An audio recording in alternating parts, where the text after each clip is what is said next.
What's up guys, I go right here and I'm going to give you 10 tips for best raiding in Rust. Alright, the best 10 tips for raiding in Rust? Yeah, that's it. That's what I meant. So the 10 best raiding tips in Rust. Alright, so first of all, you're going to start here. Alright, so if you're raiding with rockets, the first thing I recommend you do is try and get 4 walls. As you see, here's 4 walls, and the thing you'd try and hit is this middle point right here. So you'd want to try and hit here with 4 rockets to get 4 walls. So I've been doing some stuff, and I've been seeing some bases like this, but only a few. Alright, so if it was going to be raiding, you'd be only getting the 2 bottom walls. Okay, so it's kind of smart at the same time. So you'd be getting 4 walls, but only the 2 bottom walls. So okay, that's quite smart. So if we head over to here, this is something else, guys. You want to be smart when you're raiding. Alright, you want to be efficient and smart. So if we head over into it, you see that you're not getting 4 actually walls. So this person that's built this is actually quite smart and actually thinking ahead. Okay, so you're not getting 4 walls, but instead you're actually getting 3 walls. You get rid of this wall, and really you're only actually going into 1 wall into the base. So you kind of go into the base by 1. But yeah, guys, that is my first kind of step. You want to try and hit all 4 walls. You want to be smart, and for example, you would not raid this direction. You'd go from up, or you go for the door, which would probably be more efficient. Okay guys, so I'm going to go into step 9.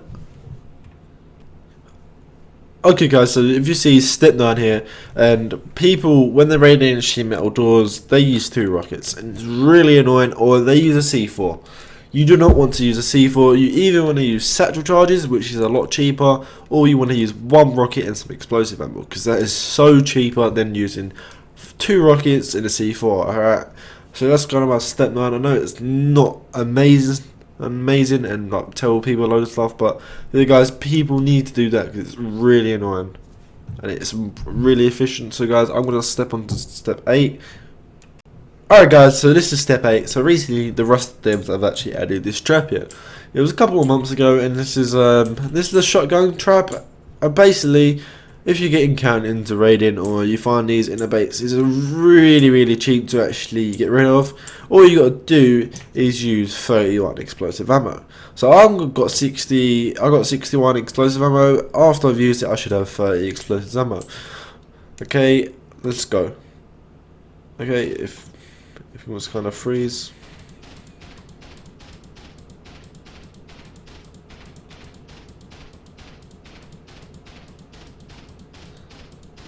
I think it's actually going to be quicker because of the fire. It depends. If you get a lot more fire, then it will go quicker. Okay, okay. Maybe it's not always 31. The last time I done this, it was 31. But guys, it could be that cheap, or it could not. See, that was actually okay. That was 22. So that was kind of, so it takes about 40 really. I thought it was 31. My apologies. And yeah, it's about 40 explosive ammo.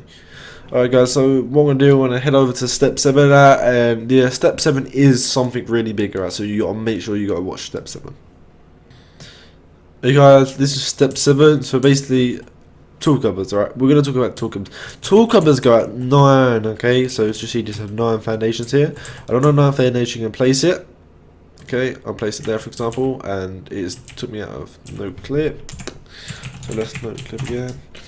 Okay, tool cupboards are a circle, as you see. So this tool cupboard will actually go at 9 wide as a circle and go at, I think it's 9 high as well, I'm pretty sure.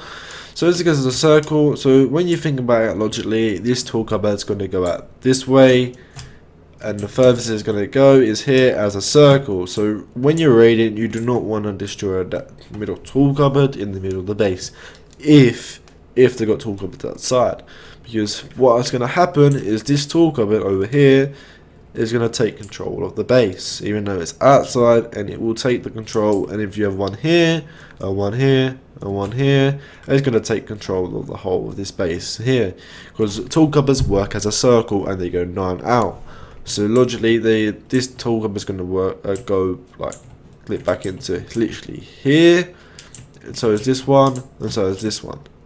Okay guys, so that's step 7. It's kind of something big that not a lot of people know about Rust, so I'm going to head over to step 6.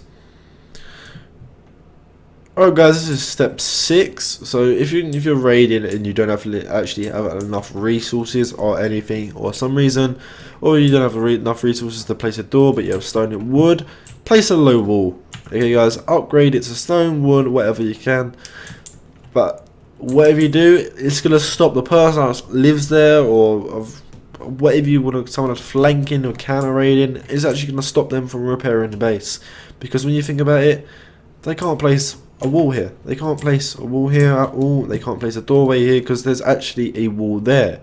So actually, logically, it's kind of stopping anyone from placing any walls. So if you die, you can always come back and you do not have to blow back straight back in. Okay, that is actually something really smart that I've recently learned. So guys, so make sure you use this when you're raiding. I'm going to head over to step 5. Okay guys, step 5 is kind of something really basic and really small. When you're raiding, make sure you always check the base, look around the base, and kind of make sure I haven't been raided before. Because if you're trying to raid the base before that's already been raided, it's just going to be a waste of resources. So yeah, that's step 5, really simple. Okay, step 4 is something really big. Okay guys, if you're raiding a base, make sure you check the health of the walls, because when you go to a base that's got high stone walls, the high stone walls are always going to be decayed. They're always going to be low damage or anything, because high stone walls decay pretty quickly. Okay, because it doesn't mean they're actually not being online or they're being raided or anything. They could still be living there. But guys, you want to check these foundations here. If they're decayed like 200 or something, I wouldn't raid the base. It's just something I wouldn't do. I would not raid this base if the foundations are below 200 or a little bit over 200. That's something I would not do unless it's right at the end of the wipe. Okay, that's basically that tip. Is something so small but means something so big. Okay, it's tip. Alright guys, let's go to step 3. Alright guys, this is another small tip. Okay, this is a tip where literally all you got to do is basically look around the base, and if you find a wall the other way around, pickaxe it. You could be lucky today and pickaxe that wall and find all the loot. It takes literally 7 pickaxes, and that is so cheap, it's unreal. Okay, that's all you got to do, and that's basically step 3 over. So all I'm going to do, head to step 2 now. Alright guys, so this is step 2. This is something really simple, but yeah guys, if you're raiding a base, try and hear if you can hear furnaces. So if you listen right now, hear nothing. There is actually furnaces on this base, and I do know where they are, but if I was going to raid this base, I'd probably scatter base at night time. If you're going to scatter any base, scatter at night time, you'll be able to see glow from furnaces, you'll be able to hear them, and stuff like that. You can kind of hear them if you're really quiet, but at the same time you can hear the water, so it doesn't really help.